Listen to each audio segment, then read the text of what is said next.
Hi hello friends, welcome back to our channel. இன்னி வீடியோவில் என்ன பார்க்க போகிறோம் அப்படின்னு பார்த்தோம்னா, ஒருத்தவங்க கமெண்ட்டில் கேட்டிருந்தாங்க. அதாவது அவங்க வந்து கடன் வந்து 5 லட்சம் வாங்கியிருக்காங்களாங்க. ஓகேங்களா, அவங்க வந்து பைசா வட்டிக்கு தான் வாங்கியிருக்காங்க. பைசா வட்டி எவ்வளோக்கு வாங்கியிருக்காங்க? 90 பைசா. பைசா வட்டினாலே என்னது? மாதத்திற்கு கேல்குலேட் பண்ணது தான் பைசா வட்டி. ஓகேங்களா, இது வந்து பைசா வட்டினா என்ன, சதவிகித வட்டினா என்ன அப்படிங்கிறது இதுக்கு ப்ரீவியஸ் வீடியோவில் நான் போட்டிருக்கேன். உங்களுக்கு அது நீங்கள் என்ன பார்க்கல அப்படின்னம்னா அந்த வீடியோ பார்த்தீங்கன்னா உங்களுக்கு வந்து புரியும். இப்போ பைசா வட்டி 90 பைசா வாங்கியிருக்காங்க. இப்போ இவங்களுக்கு வந்து வட்டி வந்து ஒரு வருடத்திற்கான வட்டி வந்து எவ்வளோ, மாசம் எவ்வளோ வட்டி கட்டணும், ஒரு வருஷத்துக்கான வட்டி எவ்வளோ அப்படிங்கறது இவங்க வந்து கமெண்ட்ல கேட்டிருந்தாங்க. அவங்களுக்காக தான் இந்த வீடியோ மேக் பண்றேன். வீடியோக்குள்ள இப்போ வாங்க போகலாம். கடன் தொகை 5 லட்சம், பைசா வட்டி 90 பைசா, வட்டி வந்து எவ்வளோ. இப்போ ஃபர்ஸ்ட் ஸ்டெப் என்ன பண்ணணும் அப்படின்னம்னா, பைசா வட்டியை என்னவா மாற்றணும்? சதவிகித வட்டியா மாற்றணும். அதாவது பைசாங்கிறது வந்து மந்த்லி கட்ட வேண்டிய வட்டி, அதை என்னவா மாற்ற போறோம்? பெர்சன்டேஜ் வட்டி. அதாவது பெர்சன்டேஜ் வட்டி அப்படிங்கிறது என்னது? ஒரு வருஷத்துக்கான வட்டி. அப்போ மாச வட்டியை என்னவா மாற்றணும்? இயர்லி வட்டியா மாற்றணும். இந்த வீடியோ நான் ஆல்ரெடி போட்டிருக்கேன். நீங்க அதை பார்த்தீங்கன்னா உங்களுக்கு இது கிளியரா புரியும். இந்த இடத்துல நான் சொல்றேன், 90 பைசா அப்படிங்கறத என்ன பண்ணணும்? 100 பைசா கொண்டு வரதான் என்னது? 1 ரூபி. அப்ப 90 பைசா அப்படிங்கறத என்ன பண்ணுவோம்? 2 ஸ்தானம் தள்ளி புள்ளி வைப்போம். 0.90 இன்ட்டு இது ஒரு மாசத்துக்கானது. நம்ம இயர்க்குன்னு சொல்றப்ப 12 மாசத்துக்கு கால்குலேட் பண்றோம். இன்ட்டு 12 இதை மல்டிப்ளை பண்ணீங்கன்னா நீங்க கால்குலேட்டர்ல போட்டு பாத்தீங்கன்னா இல்ல மேனுவலா கூட போட்டுக்கலாம்.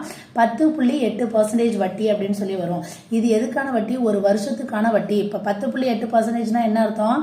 100 ரூபாய் நீங்க ஒருத்தவங்கள்ட்ட கடன் வாங்குறீங்க அப்படின்னு சொல்லி பார்த்தோன்னா அவங்கள்ட்ட கொடுக்குறப்ப எவ்வளவு கொடுக்கணும்? 110 ரூபாய் 80 பைசா நீங்க வந்து ரிட்டர்ன் பண்ணணும் வட்டி. இப்ப அது மாதிரி இவங்க 5 லட்சத்துக்கு வாங்கியிருக்காங்க, எவ்வளவு வட்டி கொடுக்கணும் அதுதான் நம்ம பார்க்க போறோம். ஓகேங்களா, அதுக்காக தான் நம்ம பைசால இருந்து என்ன மாத்திட்டோம்? வருடத்திற்கு மாத்தணும் அப்படின்னோம்னா தான் நம்ம இந்த மாதிரி வட்டி கால்குலேட் பண்றதுக்கு ரொம்ப ஈஸியா இருக்கும். ஃபர்ஸ்ட் ஸ்டெப் என்ன பண்ணிட்டோம்? பைசா வட்டியை இப்ப சதவீத வட்டியா மாத்திட்டோம். இதுக்கடுத்து என்ன பண்ண போறோம்? ஒரு வருஷத்துக்கான வட்டியை வந்து கால்குலேட் பண்ண போறோம். ஓகேங்களா, ஒரு வருஷத்துக்கான வட்டியை கால்குலேட் பண்றதுக்கு இது நம்ம சின்ன பிள்ளையில நம்ம வந்து படிச்சிருந்திருப்போம் ஃபார்முலா. தெரியாதவங்களுக்கு சொல்றேன். அதாவது PNR by 100 அப்படின்னு சொல்லுவாங்க. ஓகேங்களா, அப்படின்னா பீனா என்னன்னா எவ்வளோ அசல், நீங்க பணம் எவ்வளோ வாங்கினீங்களோ அது. என் அப்படிங்கிறது பார்த்தோம்னா எவ்வளோ காலம், ஒரு வருஷத்துக்கான வட்டி கால்குலேட் பண்ணுமா, 2 வருஷத்துக்கான வட்டியை கால்குலேட் பண்ணுமா, நம்பர் ஆஃப் டேர்ம்ஸ் அப்படின்னு சொல்றது. ஆர் வந்து நீங்க எவ்வளோ இன்ட்ரெஸ்ட்டுக்கு வாங்கினீங்க, ஆறுங்கிறது அந்த 6% இருக்கும், அதுதான் கீழே டிவைட் பை வந்துடுது. ஓகேங்களா, இந்த ஃபார்முலா உங்களுக்கு தெரியும்னா தெரிஞ்சு வச்சுக்கோங்க, இல்லாட்டி கூட அது அவசியம் கிடையாது. ஒரு வட்டி கால்குலேட் பண்ணோம்னா எவ்வளோ அசல் வாங்கினீங்க, அவங்க எவ்வளோ வட்டி சொன்னாங்க, எத்தனை வருஷத்துக்கு வட்டி கால்குலேட் பண்ண, அவ்வளவுதான். அசல் எவ்வளோ? 5 லட்சம். வட்டி எவ்வளவு சொன்னா? ஒரு வருஷத்துக்கான வட்டி இதை தான் போடணும், 90 பைசாவை போடக்கூடாது. ஒரு வருஷத்துக்கான வட்டி எவ்வளவு? 10.8%. பர்சன்டேஜ்னாலே என்னன்னு சொன்னேன்? 100ன்னு சொன்னேன்.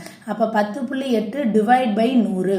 ஓகேங்களா, 10.8 டிவைட் பை 100 இன்ட்டு வருடம்ங்கிறது என்ன சொல்லியிருக்காங்க? ஒரு வருஷத்துக்கு தான் நம்ம கால்குலேட் பண்ண போறோம். சப்போஸ் நீங்க இது வந்து 3 வருஷத்துக்கான வட்டி கால்குலேட் பண்ணோம்னா டைரக்டா இங்க என்ன போடலாம்? 3ன்னு போடலாம். இப்போ ஃபர்ஸ்ட் உங்களுக்கு சிம்பிளா புரியணும் அப்படிங்கறதுக்காக நான் 1ன்னு போட்டிருக்கேன். ஓகேங்களா, இப்போ இதை நீங்க வந்து கால்குலேஷன் பண்ணி பாத்தீங்க, அதாவது இந்த ஜீரோக்கும் இந்த ஜீரோக்கும் இந்த ஜீரோக்கும் இந்த ஜீரோக்கும் இந்த ஜீரோ கேன்சல் ஆயிரும். இதை நீங்க அப்படியே மல்டிப்ளை பண்ணி உங்களோட கால்குலேட்டர்ல போட்டு பாத்தீங்கன்னா எவ்வளவு வருதுன்னா ரூபீஸ் 54,000 வருது. இது எதுக்கான வட்டி? ஒரு வருஷத்துக்கான வட்டி வந்து 54,000. எவ்வளவு காசுக்கு? 5 லட்சம் பணம் வாங்கியிருக்கீங்க, 90 பைசா வட்டி அப்படின்னம்னா ஒரு வருஷத்துக்கு நீங்க எவ்வளவு கட்டணும்? 54,000 வட்டி மட்டுமே கட்டணும், அசல் கிடையாது, வட்டி மட்டுமே கட்டணும். இப்ப அவங்க என்ன கேட்டிருக்காங்க? மாத வட்டி தானே கேட்டிருக்காங்க. இப்ப நம்ம ஒரு வருஷ வட்டியை கால்குலேட் பண்ணியாச்சு, அதுல இருந்து மாத வட்டி கண்டுபிடிக்கிறதுக்கு ரொம்ப ஈஸி. இதுவும் நான் சொல்லியிருக்கேன்ல, மாத வட்டினா என்ன? ஒரு வருஷம்னா 12 மாசம், மாத வட்டினா ஒரு மாசம். அப்ப கொடுத்துருக்கிற ஆன்சரை 12ஆல வகுத்தோம்னா ஆன்சர் வந்துடும். அப்ப 54,000 டிவைட் பை 12. 54ங்கிறது ஒரு வருஷத்துக்கான வட்டி, 1 இயருக்கான வட்டி. இது நம்ம ஒரு மாசத்துக்கான வட்டியை கால்குலேட் பண்ணணும்னா டிவைட் பை 12. ஏன் வந்து டிவைட் பண்றோம்? 12ஆல டிவைட் பண்றோம்னா 12 மாசங்கிறது தான் ஒரு வருஷம். அதனால இங்க கொடுத்துருக்கிற நம்பரை என்ன பண்றோம்? இந்த அமௌண்ட்டை 12ஆல வகுத்தோம்னா என்ன வருது? 4,500 ரூபாய் வருது. அப்ப 5 லட்சம் கடன் வாங்கியிருக்கீங்க, 10.8% வட்டினா நீங்க மாசம் வட்டி மட்டும் எவ்வளவு கட்டணும்? 4,500 ரூபாய். ஓகேங்களா, அதான் இங்க எழுதியிருக்கேன் பாருங்க. இப்போ வந்து 5 லட்சம் கடன் வாங்கியிருக்கீங்க, 90 பைசா வட்டி அப்படின்னம்னா நீங்க மாசம் கட்ட வேண்டிய வட்டி தொகை எவ்வளோ? 4,500 ரூபாய். ஒரு வருஷம் கட்ட வேண்டியது எவ்வளோ? 54,000. இதுதான் நம்ம மேல கண்டுபிடிச்சோம். சப்போஸ் ஒரு வருஷத்துக்குள்ளாரே உங்களால கடன் அடைக்க முடியல, அதாவது வட்டி மட்டுமே தான் கட்டிட்டு வரீங்க, அசலை நீங்க தனியா கொடுக்கணும். இப்ப 5 வருஷம் எடுத்துக்கிறீங்க, வட்டி மட்டும் கட்டுறீங்க அப்படின்னம்னா இது வந்து 1 இயருக்கானது. இது வந்து 1 இயருக்கானது. இது 5 வருஷத்துக்கு கால்குலேட் பண்ணோம்னா இது 5ஆல மல்டிப்ளை பண்ணணும். 5 × 54,000 எவ்வளோ வருது? 2,70,70,000. என்ன இது? வட்டி ஒன்லி, வட்டி மட்டுமே இவ்வளோ காசு கட்டணும். ஓகேங்களா? இப்போ 5 வருஷம் முடிவில் நீங்கள் ஃபுல்லாக கடனை அடைக்கணும்னா என்ன அர்த்தம்? மொத்த தொகை கட்டணும். மொத்த தொகைன்னா என்ன? அசலும் கட்டணும், வட்டியும் கட்டணும். இப்போ 5 வருஷத்தில் வட்டி மட்டுமே ஃபுல்லாக நீங்கள் எவ்வளோ கட்டியிருப்பீங்க? மாதம் மாதம் கட்டி 2,70,70,000 வந்திருக்கும். அதே மாதிரி நீங்கள் அசலை கட்டி முடிக்கிறீங்க அப்படின்னம்னா அப்போ அந்த 5ஆவது வருஷம் முடிவில் எவ்வளோ போய் அந்த அசல் எவ்வளோ பணம் வாங்குனீங்க? 5 லட்சம் பணம் வாங்குனீங்க. அதையும் கட்டியிருப்பீங்க. ஒரு 5 வருஷம் ஃபுல்லாக நீங்கள் கட்டின வட்டி அமௌண்ட் எவ்வளோ? 2,70,70,000. அப்போ நீங்கள் டோட்டலாக எவ்வளோ பணம் கட்டணும்? 7,70,70,000. அதாவது 2,70,70,000 நீங்கள் மாதம் மாதம் கட்டியிருந்திருப்பீங்க. ஓகேங்களா? இந்த 5 லட்சத்தை தான் ஃபைனலாக கொடுத்து நம்ம அடைக்க போகிறோம். அப்போ நம்ம 5 லட்சம் வாங்கியிருக்கோம். 5 வருஷம் கழிச்சு நம்ம இந்த மாதிரி 10.8% அடைக்கணும் அப்படின்னம்னா நம்ம எவ்வளோ காசு டோட்டலாக நம்ம காசு அங்கே போவோம்? 7,70,70,000. ஓகேங்களா? இது மாதிரி நீங்கள் வந்து ஒரு இடத்துல கடன் வாங்குறீங்க, ஒரு பேங்க்ல நகை வைக்கிறீங்க அப்படின்னம்னா எத்தனை வருஷத்துக்குள்ளார நம்மளால அதை அடைக்க முடியும், அதுக்கு எவ்வளோ வட்டி கட்ட போகிறோம் அப்படிங்கிறது எல்லாத்தையும் கால்குலேட் பண்ணி வச்சுட்டு அதுக்கு தகுந்த மாதிரி நீங்கள் மாதம் மாதம் சிறுக சிறுக வந்து காசு சேர்த்து வச்சு அதாவது நகையோ இல்லை கடனோ இதெல்லாம் வந்து அடைக்கணும்.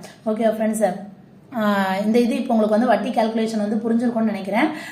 இதுக்கு அடுத்த வீடியோ வந்து இப்போ இந்த இஎம்ஐலாம் வந்து நிறைய பேர் வந்து கட்டுவாங்க பார்த்தீங்களா, அது வந்து எப்படி கால்குலேட் பண்ணுறாங்க அப்படிங்கிற மாதிரி தெரியலங்கிற மாதிரி சொல்லியிருந்தாங்க. அதனால அந்த வீடியோலாம் நான் அப்கமிங் வீடியோஸில் போடுறேன். நிறைய இது மாதிரி இன்ட்ரெஸ்ட் கால்குலேஷன் இந்த மாதிரி வீடியோஸ்லாம் நான் போடுறேங்க. உங்களுக்கு ரெகுலராக இனிமேல் வீடியோஸ் வரும். உங்களுக்கு வேறு ஏதாச்சும் டவுட் இருக்குது அப்படின்னாலும் கீழே கமெண்ட்டில் சொல்லுங்கள். உங்களுக்காக நான் வீடியோ மேக் பண்ணுறேன் ஃப்ரெண்ட்ஸ். கண்டிப்பாக அடுத்த ஒரு வீடியோவில் பார்க்கலாம். தேங்க்ஸ் ஃபார் வாட்சிங். பாய்.